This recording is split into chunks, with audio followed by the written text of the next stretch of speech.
Bismillahirrahmanirrahim. Écoutez, deuxième phase de cette compétition, les quarts de finale, match éliminatoire direct, donc avec un super match, un super derby que je pense que beaucoup de supporters et de téléspectateurs attendent de voir impatiemment, un match avec beaucoup, je pense qu'il y aura beaucoup d'intensité, un derby, tout ce qu'il peut comprendre. Et voilà, on sait que ces matchs sont faits pour gagner, quelle que soit la manière. Mais en tout cas, je suis sûr qu'on aura, que les équipes qui seront à la hauteur, avec du beau spectacle. Et voilà, en tout cas, nous, on a bien récupéré, on s'est bien concentré sur ces 3 jours-là. Ça fait du bien d'avoir 3 jours. Pendant les phases de poule, nous avions que 2 jours de récupération, donc plus de temps pour récupérer, pour travailler. Et Inch'Allah, trouver des joueurs pleins de fraîcheur pour réaliser un bon match.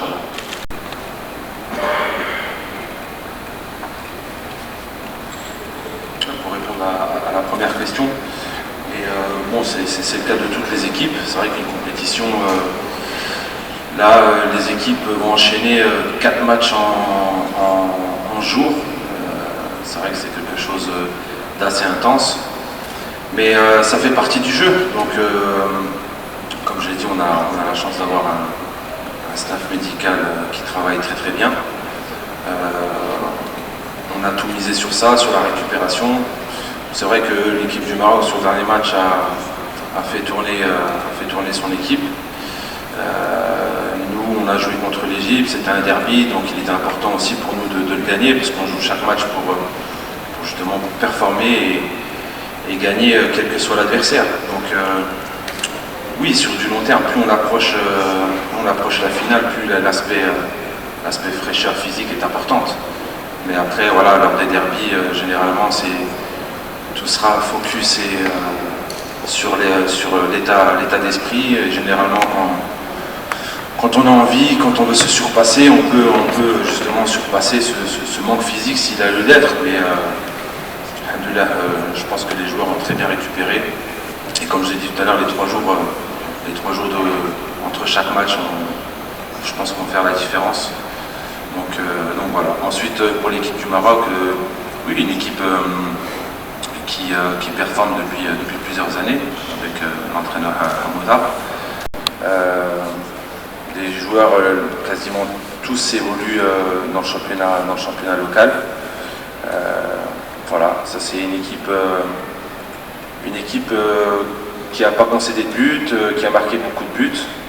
Un peu comme nous, donc c'est pour ça que je vous ai dit tout à l'heure, ça va être un super match. On va avoir 2 grandes nations de football africaines, du Maghreb, avec des équipes joueuses, techniques, avec beaucoup d'envie. Donc tout est là, Inch'Allah, pour faire un bon match et puis que le meilleur gagne. Salam alaikum. À la deuxième question. Je pense pas que vous êtes un supporter algérien, donc je suis pas d'accord sur le fait qu'il soit déçu. Donc ça c'est un. Voilà, les supporters algériens nous soutiennent et on le ressent à travers les Algériens qui viennent nous supporter au Qatar, à travers les Algériens en Algérie.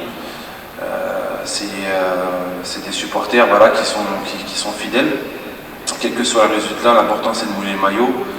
Et quoi qu'il arrive, ils seront toujours derrière nous. Donc là-dessus, non, je ne suis pas d'accord. Deuxième chose, première question, quand vous dites que la pression, nous on n'a aucune pression, alors du tout. Justement, c'est que de la motivation.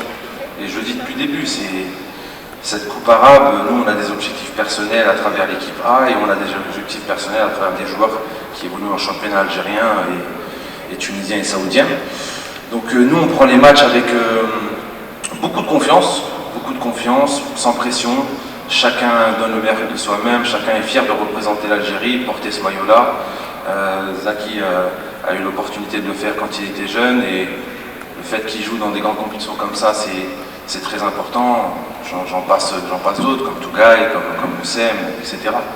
Donc non, la pression, c'est une pression naturelle des deux côtés. La pression de vouloir gagner pour nos supporters, ça c'est sûr. Mais comme je vous l'ai dit, non, on est en confiance, on a des joueurs expérimentés qui ont joué une CAN avec beaucoup de pression, donc ils transmettent cette expérience aux joueurs assez jeunes. Et voilà, nous on est prêts, et après voilà, c'est que le meilleur gagne. Tout se jouera sur des détails pour ce match. Je vais commencer par Bedran, Touga et Chetty. C'est des joueurs qui ont l'habitude de jouer ensemble. Bedran, c'est un joueur maintenant qui fait partie de l'équipe A. On va parler de Touga, il est jeune joueur qui sort de la formation du NERT, si je ne me trompe pas, formation algérienne, justement qui s'est exporté très tôt à l'Espérance de Tunis. Et pour moi, c'est un joueur d'avenir, qui a fait des bons matchs avec une bonne cohésion.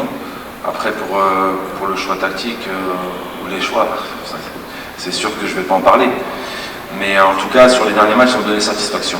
Et pour Bagdad, c'est bien que les gens se rendent compte que Bagdad est très important.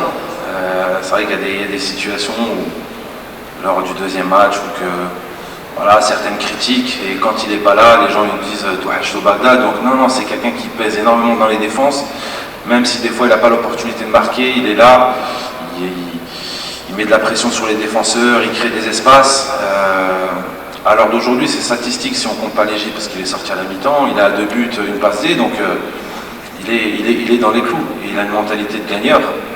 Et en équipe nationale, on a la chance d'avoir des joueurs comme justement Islam et Bagdad qui ne lâchent rien, quelle que soit la critique. Mais en tout cas, oui, c'est vrai que le fait qu'il soit sorti, ça a été un certain vide. Mais en tout cas, alhamdoulilah, il va mieux. Donc il y a un protocole à suivre. Et Inch'Allah, on verra s'il sera présent ou pas pour le prochain match.